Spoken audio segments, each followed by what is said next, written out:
Ya estamos de vuelta, seguimos en CNN Chile Radio y en la entrevista de esta mañana conversamos sobre el proyecto de Sala Cuna Universal y otros temas también en materia económica. Estamos en contacto con la presidenta de la Cámara de Comercio de Santiago, María Teresa Vial. ¿Cómo está María Teresa? Buenos días. Hola, muy buenos días, Sebastián. Muchas gracias por la invitación. Gracias por estar con nosotros. María Teresa, bueno, esta semana conocimos las indicaciones que ha presentado el gobierno al proyecto de Sala Cuna Universal, lo que reaviva la discusión. De hecho, ya están en trámite ahí en el Congreso sobre la base de estos nuevos antecedentes. Y nos gustaría conocer primero la visión que tienen ustedes sobre esos cambios que ha introducido el gobierno. ¿Qué les parece? Bueno, mire, nos parecen cambios correctos, pero me gustaría contextualizarlo, si me permite medio segundo. Tenemos una norma del artículo 203 desde 1917 y llevamos 20 años tratando de eliminar esta norma, que es muy injusta porque dice que en una empresa, cuando contrata a la mujer número 20, tiene que dar un derecho, y si tiene 19 mujeres, la verdad, ese derecho no existe para esas 19 mujeres y, por supuesto, lleva toda la carga de la natalidad a las mujeres, como si los hombres, la verdad, no tuvieran ninguna responsabilidad por el hecho de ser padres. Y, por lo tanto, no podemos seguir utilizando excusas de que los proyectos no son perfectos para no aprobar una ley que transversalmente sabemos que provoca un perjuicio muy, muy grave. En estos 20 años que llevamos discutiendo esto, se nos olvida, pero teníamos tasas de desempleo en torno al 7% en mujeres. Sí. Ahora, según las últimas cifras, tenemos 10,1% y se generaban un montón de oportunidades. La economía era capaz de generar unos 100.000, más o menos en promedio, unos 100.000 empleos formales. Según las últimas cifras de febrero a abril, las últimas cifras que tenemos, se crearon empleos, pero informales, o sea, ahí no va a haber ninguna posibilidad de tener derechos a la cuna. Se crearon, para ser exacta, 107.857 oportunidades de empleo informal. Sí. Y se destruyeron 39.558 empleos formales. Entonces, en todo este tiempo que nos hemos demorado, los que vamos, o las personas que van perdiendo posibilidades de salir adelante, son las mujeres. Y cada día que nos demoramos, la situación es peor. ¿Y cómo se vinculan ambas cosas, el proyecto de Sala Cuna Universal, con la necesidad de crear esos empleos formales? Porque el proyecto de Sala Cuna Universal lo que va a hacer, lo que tiene que hacer ya después de 20 años, porque realmente nos debería avergonzar, es eliminar esa barrera de que las mujeres puedan trabajar en las mismas condiciones que tienen los hombres para entrar a trabajar. Digamos que no haya una barrera, un costo adicional que tenga que soportar una empresa solamente por el hecho de contratar mujeres. Pero después de eso, tenemos que ofrecerle, digamos, oportunidades de empleo formal. Y cada vez más esas oportunidades son más difíciles de generar. Y una de las razones por las cuales no estamos generando esas oportunidades es porque los costos de contratación los últimos 20 años, los últimos 5 años, han subido en un 20%. ¿Por qué? Por automatización, por otras formas de trabajo, sin duda, pero también por las distintas leyes que hemos ido aprobando. Cada una de las cuales tenía un objetivo concreto, un objetivo loable, un objetivo necesario, temas que no estaban resueltos, por ejemplo, como la ley Karin, efectivamente, pero todas juntas crearon un problema. María Teresa, que venimos repitiendo hace mucho tiempo en el mercado laboral. Sí, ¿Cuáles son esos aspectos que han encarecido el costo laboral, si los pudiera enlistar, digamos? Sí, por supuesto, bueno, 40 horas, sueldo mínimo, ley Karin, toda esa normativa que hace que las empresas tengan que o gastar más o tener capacidades que antes no tenían de fiscalización, no sé, asesorías legales, todo eso ha ido aumentando ese costo de contratación y ha afectado muy especialmente a la mediana y a la pequeña empresa, porque también el tema de Sala Cuna es ahí donde está realmente el impacto. Las empresas grandes habitualmente tienen más de 20 mujeres y ya tienen un sistema de Sala Cuna activo, digamos, y funcional. María Teresa, entonces, en ese sentido, las indicaciones del proyecto, que el gobierno así lo explicitó, buscan generar este Sala Cuna Universal sin aumentar los costos laborales. ¿Le parece que es el camino correcto, este camino de financiamiento? Es el único camino posible para este minuto en particular, porque no sacamos nada con eliminar esta restricción si después no podemos ofrecer empleo.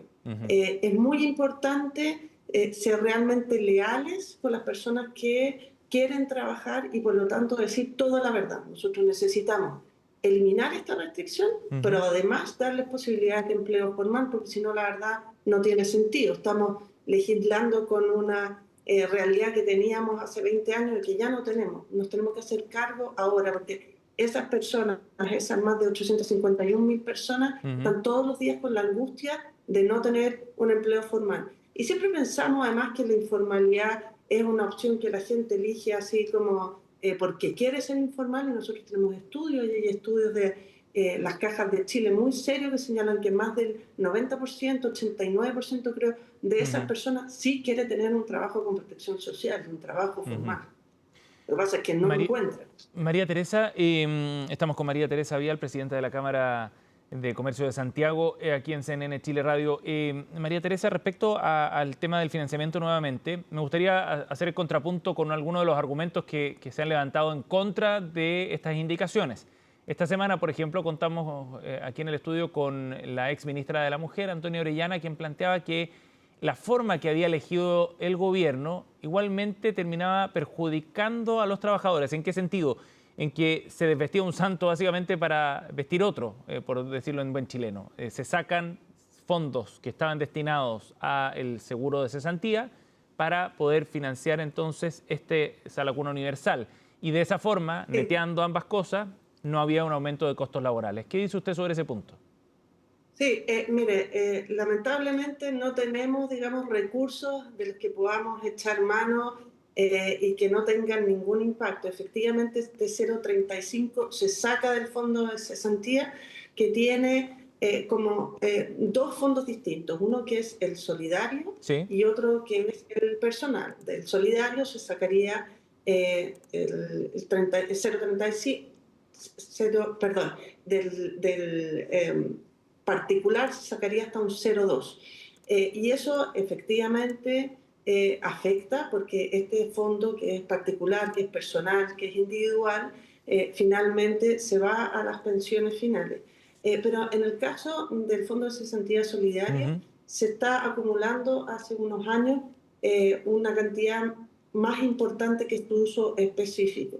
Y por supuesto que nos gustaría que existiera una forma de financiamiento, por ejemplo, con impuestos generales, que no, digamos, afectara en ninguna forma las pensiones de las personas o no afectara de ninguna forma este fondo de cesantía, que ojalá fuera siempre lo más robusto posible, pero no es posible actualmente con las necesidades sociales que tenemos y con el estado, sobre todo, de, digamos, el estado que tenemos de la creación de empleo, hacer algo distinto de esto. No es perfecto, tiene impacto siempre. Todas estas medidas tienen impacto, pero el beneficio logrado es muchísimo mayor y ese beneficio también lo podemos calcular en porcentaje del PIB, siempre que podamos ofrecerle trabajo a esas mujeres que estamos liderando esta De acuerdo. acción. Ahora, de todas maneras, otra interpretación que se hace, que está muy vinculada a esto, es que al final este es un alivio para los empleadores también, en la medida en que no significa mayor esfuerzo económico, monetario, precisamente de los empleadores. Mira, aquí el foco debe estar puesto en los niños y en los trabajadores. Y en todos los trabajadores, no en los trabajadores que tenemos ahora, digamos, el privilegio, porque pasa a ser un privilegio, de tener un trabajo formal. El foco tiene que estar puesto en la posibilidad de los que no tienen un trabajo formal, los 2,5 millones de informales y la gente que está buscando empleo y no encuentra, de tener un trabajo formal. Y esta normativa, esta indicación, permite que esas personas tengan oportunidad y no seguir restringiendo la posibilidad de generación de empleo, que a mí me parece que es el foco que tenemos que tener hoy en día. Podríamos decir, sí, que aumenten los costos laborales para las empresas. ¿Y eso qué es lo que va a pasar? Que cada vez va a haber menos posibilidades de contratar personas, Ujú. más automatización y menos generación para cada vez menos privilegiados que tengan trabajo formal. Así que la verdad es que la ecuación no da.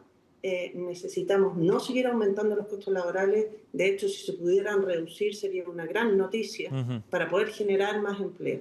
Acá hay un tema de equilibrio para la generación de empleo que es el foco. Y la eliminación de restricciones que llevamos ya, francamente, nos debería avergonzar. Desde 1917, Sí. 20 años discutiendo el tema y todavía No, estamos buscando la perfección que no existe. hay acuerdo bien transversal, pareciera, de que es necesario abordar este tema y legislar de una vez por todas sobre el asunto. María Teresa Vial, presidenta de la Cámara de Comercio de Santiago, está con nosotros aquí en CNN Chile Radio. María Teresa, me gustaría profundizar en el tema sobre el escenario laboral, porque usted en la conversación a la pasada mencionaba otros temas también bien relevantes que tienen que ver con la automatización, por ejemplo, y cómo eso ha ido ayudando o empujando los costos laborales. ¿Qué es lo que está pasando desde ese punto de vista? ¿Cómo ven ustedes el escenario con este cambio tecnológico súper acelerado y el efecto que puede tener desde el punto de vista laboral? Sí, mire, la verdad es que la tecnología cada vez es más barata, más fácil de utilizar y por otra parte tenemos las personas que cada vez es más caro contratar, este 20% de aumento de contratación. Y por lo tanto, ¿qué es lo que tenemos que hacer? Mire, la verdad es que en Chile no sobra ningún trabajador. Siempre hablamos también de la tasa de natalidad, el problema que tenemos, la poca gente que está participando del mercado laboral y cómo vamos a solucionar eso. Ujú. Y nosotros postulamos que la inteligencia artificial, que toda la tecnología, la verdad, tenemos que abordarla de otra forma, sin miedo. Y por lo tanto, nosotros no somos un hub de desarrollo de tecnología, no vamos a marcar la diferencia por eso, pero sí podemos marcar la diferencia en la capacidad de nuestras personas de utilizar la tecnología y por lo tanto ser más eficientes y hacer más por la economía del país, digamos. Eh, no hacemos todo. Nosotros podríamos producir muchísimo más y ser más eficientes. Y para eso necesitamos una fuerza laboral bien capacitada. Por eso nos hemos opuesto desde el principio Ujú. a la eliminación de las franquicias Sense, por ejemplo. Ajá. Porque tenemos muy claro que esa franquicia en algunas, eh, digamos, oportunidades se ha mal utilizado o a lo mejor no ha tenido el impacto que debiera tener. Pero entonces, en vez de eliminarla, debiéramos pensar en el tipo de capacitación que se requiere de aquí en el futuro y por lo tanto, digamos, reorganizar esa franquicia para que tenga el impacto que tiene que tener y que nos diferenciemos en la región porque tenemos una fuerza laboral que conoce y que sabe cómo utilizar esa tecnología. Y también Ajá. necesitamos de alguna forma equilibrar y modernizar también toda nuestra legislación laboral para, sin retroceder en ningún derecho, y en eso quiero ser súper claro, Ujú. sin retroceder en ningún derecho, tenemos que seguir aumentando la cantidad de derechos, podamos responder a las necesidades de trabajo de Sí. ahora y del futuro. María Teresa, ¿Mm? y en ese sentido, ¿cómo entienden ustedes la idea de la flexibilidad en el mercado laboral? ¿Hacia dónde debería avanzar, por ejemplo, en cosas bien concretas? Porque es una idea que va tomando fuerza también en estos días.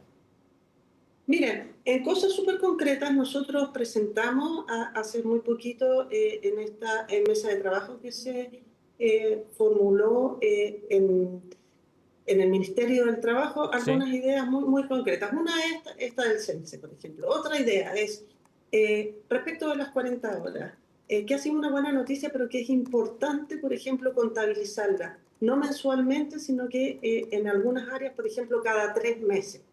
Digamos que uno pueda flexibilizar la forma de contabilización de esas 40 horas para que, por ejemplo, en alguna industria que sea intensiva en algún periodo del año, en el otro periodo del año poder, digamos, trabajar menos horas o que se armen algunas jornadas, por ejemplo, con algún día libre al final del mes o algunos días libres finales a finales de mes, Ujú. digamos, alguna flexibilidad en la forma de contabilización. Después otra cosa muy pequeña, por ejemplo, porque dijimos algunos artículos del Código del Trabajo, que nos parece un Código del Trabajo que es equilibrado porque tiene algunas normativas que están pensadas desde el siglo pasado para el hombre trabajador, digamos, Ujú. que no prestan flexibilidad a las mujeres. Por ejemplo, cuando se contratan estudiantes se les da algún tipo de colación, esa Sí. colación muchas veces se considera remuneración y por lo tanto hay toda una tramitología y un pago de impuestos que no correspondería y sería Ujú. muy fácil eliminar esa restricción. Por ejemplo, multifuncionalidad, cuando usted ve en los supermercados que ya están teniendo, por ejemplo, cajas en las que no se requieren personas ahí, esas personas, en vez de que se queden sin trabajo, que puedan realizar otros trabajos, por supuesto, de acuerdo con el empleador, con capacitación. Mire, hay muchas, digamos, pequeñas medidas que podrían permitir que sobre todo ese María primer Teresa. empleo, el empleo de la gente que no tiene demasiadas capacidades, digamos, de estudios Ujú. realizados, pudiera Mm. acompañarlo en toda su carrera y poder entregarles empleo formal. Sí, perdón, María Sebastián. Teresa, y en ese contexto, ¿cómo ven ustedes, por ejemplo, esta idea de hacer cambios a la indemnización por años de servicio? Es un asunto que se ha discutido Sí, hace largo tiempo, pero que ahora quizás ha tomado también un poco más de fuerza. mire, es una de las propuestas que nosotros llevamos también a los candidatos el año pasado, apoyando el estudio que se hizo en Pivote, del cual nosotros también fuimos parte, y nos parece también una buena idea, por supuesto sin afectar los derechos de las personas que son ya derechos adquiridos, Claro. y que es una buena idea hacia futuro. Y que, porque a lo mejor no se ha explicado muy bien cuál es este sistema, pero este es un sistema que en el fondo es un sistema de seguro que las empresas en un primer momento es más caro porque tienen que poner todos los meses y no Ujú. solamente provisionar un fondo, pero que permite que la persona se vaya haciendo dueña de su indemnización y no tenga que esperar que se cumplan los 11 años y, y la verdad hacer un cálculo matemático que muchas veces no les conviene cambiarse a un mejor trabajo porque si no pierden esa indemnización que es solamente Sí. cuando lo despiden. De ahí se produce, la verdad, que una fricción que no es buena ni para el trabajador ni para la empresa. Si el trabajador pudiera ser dueño de ese fondo con un sistema de seguro, podría cambiarse, Ujú. podría permanecer si quisiera, y también para el empleador este costo de desvincularlo sería un costo, digamos, que él iría juntando en el tiempo y no sería de una sola vez a los 11 años. María Teresa, ahora, O sea, de una sola vez con el tope de 11 años, que Sí, sí. no sé si se Au- entendió. Sí. Ahora, ¿cómo se entiende todo eso en el momento de cambio del mercado laboral del que estábamos hablando hace un rato también? Porque quienes critican esta idea de la flexibilidad dicen que eso va a generar más precariedad desde el punto de vista de los trabajadores, pérdida de derechos, entre otras cosas, entendiendo el punto sobre los derechos adquiridos, pero en términos generales, más precariedad para los trabajadores en un momento donde justamente la automatización y otras cosas están generando cambios súper disruptivos. ¿Cómo conciliar las dos cosas? ¿Cuál es su visión en ese sentido para avanzar hacia mayor flexibilidad y cómo resguardar esos derechos? Sí, lo primero es cuando hablamos de trabajadores que van a ser trabajadores en el futuro y por lo tanto si no tenemos oportunidades, si seguimos destruyendo, es que esta cifra es muy grave, o sea, en empleos formales, no creamos empleos formales de febrero a abril, destruimos casi 40.000. Entonces, ¿derechos de quién estamos hablando? Derechos de personas que no tienen ningún derecho porque están en la informalidad. Y por lo tanto, este nuevo sistema lo que pretende es que existan más posibilidades de trabajo para esas personas y que existan más libertad para esas personas. Entonces, la verdad es que hay que discutir los temas, la verdad es que hay que ser muy abierto para escuchar las preocupaciones de todos, pero yo no visualizo, y he estudiado bastante el tema, cuál es el derecho adquirido de alguien que no tiene ningún derecho en este minuto que podría perder con un sistema así. Ujú. María Teresa Vial, presidenta de la Cámara de Comercio de Santiago, ha estado con nosotros esta mañana aquí en CNN Chile Radio. María Teresa, gracias por esta entrevista, muy amable. Muchas gracias, Sebastián, muy amable. Gracias, buenos días.